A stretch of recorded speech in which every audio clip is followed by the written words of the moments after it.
And now it's time for a new series of breakout sessions. And I promise you that I'm not going to cross-examine you once again. So you can just relax and enjoy whatever kind of discussions you're going to have in your sessions.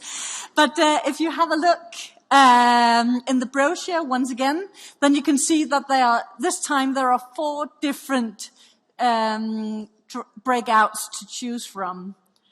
So enjoy yourself, and there will be served coffee once again in the different rooms. And I'm sure that you know all the places already. RIMA is downstairs, Silverberg is on this floor, and then session 2 is in this room. Thank you. So we just heard some great feedback there from the lead developer of Eve. Yeah. We're now going into another round of breakouts. This is, which one's this? This is RIMA A. This is RIMA A. I think, especially with the last series of keynotes, it's been about digital audience engagement. I think more relevant for you guys watching you're not a gaming audience, but I guess in a way, we're wanting to see if we can develop that sort of camaraderie. Yeah. And I get to use my favourite word of all time, which is propinquity. Oh my God, you and your... I get to use the word propinquity. Which is? Which is a sense of body language and togetherness and space around people when you engage. And being able to create that sense of propinquity that people have in a conference or in an audience, in a cinema, at a festival. How can we replicate something like that in a digital space? Right. We've been looking on the, and actually that feeds into the last session in Eve in terms of all the gamers getting together for a conference every year. Yeah. There is a universal body language of that gaming mentality. And you do want to watch. I mean, I did Second Life for a long time, and there was this sense of, and our speaker has arrived. Yes. Hello. We're doing a live stream. We just sort of come. Max. Yes. Hello. Max. Hello, Max. How are you? You want to face that way? Yes. I want to. How are you doing? I'm doing good. Happy. Yeah. I liked the last presentation very much. I did too. Yeah. No, we were just discussing about the sort of different body languages for groups of people who come together, the gamers, etc., etc.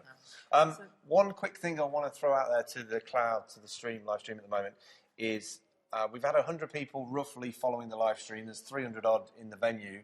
We'd like to get that up to the same kind of amount, so we've got a mirror image for tomorrow. If you're watching in a group, will you let us know, Arts Audience 14? Because I don't know if it's just one person behind the stream or 10 people sitting in a room watching it. So it'd be nice to get those kind of numbers. I just want to quickly go back to this, and then I'll come straight back to you, Max. So we're doing some breakouts here. We've got 1, 2, 3, 4. Transmedia with Josephine Rydberg. In Siffelberg A, utilising technology and art in Nautilus, with Tom from Coney, who Annette was on before the Eve guy, which was fab too. The Crowd and Digital Cultural Policy with Max, and then Digital Cultural Democracy, Fantasy of the New Reality with Ruth, British Council, and Niels in RIMA B. The Crowd and Digital Culture Policy. Yeah. That sounds like a huge topic. It is, of course it is. Right. And it's very complicated, so we won't be able to break it down. And I don't know all about it, but what I'm going to try to present is what I think would be a good Nordic approach on how to relate to especially the biggest aggregators of data traffic. Right. And a little bit about, well, it will actually be a little bit about tax policy as well. Ooh, very exciting! I like that. Yeah. It's like it just sounds like it's. We'll bring this conversation in via this. I kind of like that, but it needs to, right? Yeah, because it is taxation. Whatever way you look at this, it's data, isn't it? Yeah, of course. Right. And what we can see is, of course, as most people probably know, we see this huge shift of where the ad revenues end up. Absolutely. And normally these ad revenues are the foundation of what we sort of execute the cultural policy with. Right. So if we don't have that, if that tax base erodes, where does it come from? Yeah, exactly. How do we make it? And I think what I'm seeing from lots of different subsets of society is we're now realising that we have to make this sustainable but how do you transition from that world to that world? Exactly. And now when we are talking about all these sort of investments on, like, oh, get your spinning on YouTube and so on. Right. Okay, there is another aspect of that as well. Is that, okay, who wants us to talk about this? Right.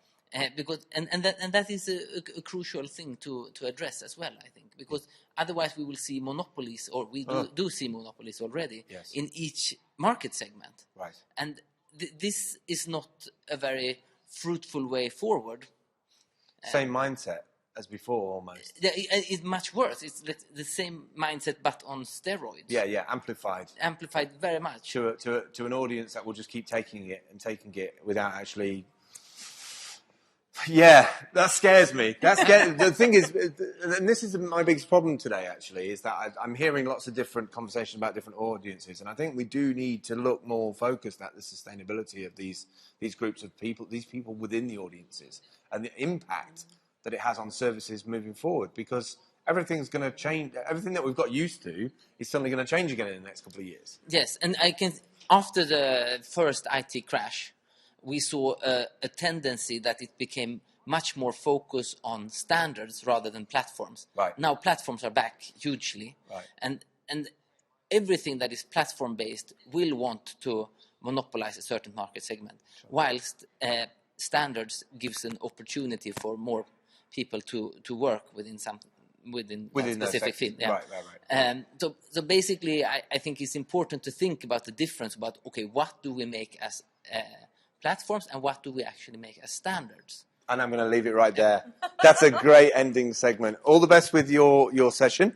Thank you very much. And I'm glad you've enjoyed the day. We're going to wait for people to fill up in this room. I don't know if you want to carry on the conversation with somebody else, or... Well, I think you've arrived. We'll, rather than us talking all the time, we'll just leave you, not with a be back soon screen, but just, you're here first. Yes, people are going to be congregating here. So if you're a bit confused as to how we've gone from a live stream in a main room to here, and you've only just tuned in, we have some people tuning in from New York, so it's early morning there. We have breakout rooms. We have 4 breakout rooms, and there's various breakout sessions throughout the day. We have 2 live streaming cameras, which are running by a team called Sonic. We have the main space, and then we have a camera in one of those breakout rooms. We've had to make a decision on where we have that actual live streaming camera. So people are arriving now. Here they come. Thanks for watching. We will tune in with you afterwards. Yes. Thank you. Arts and Audiences. #ArtsAudiences14. Thanks.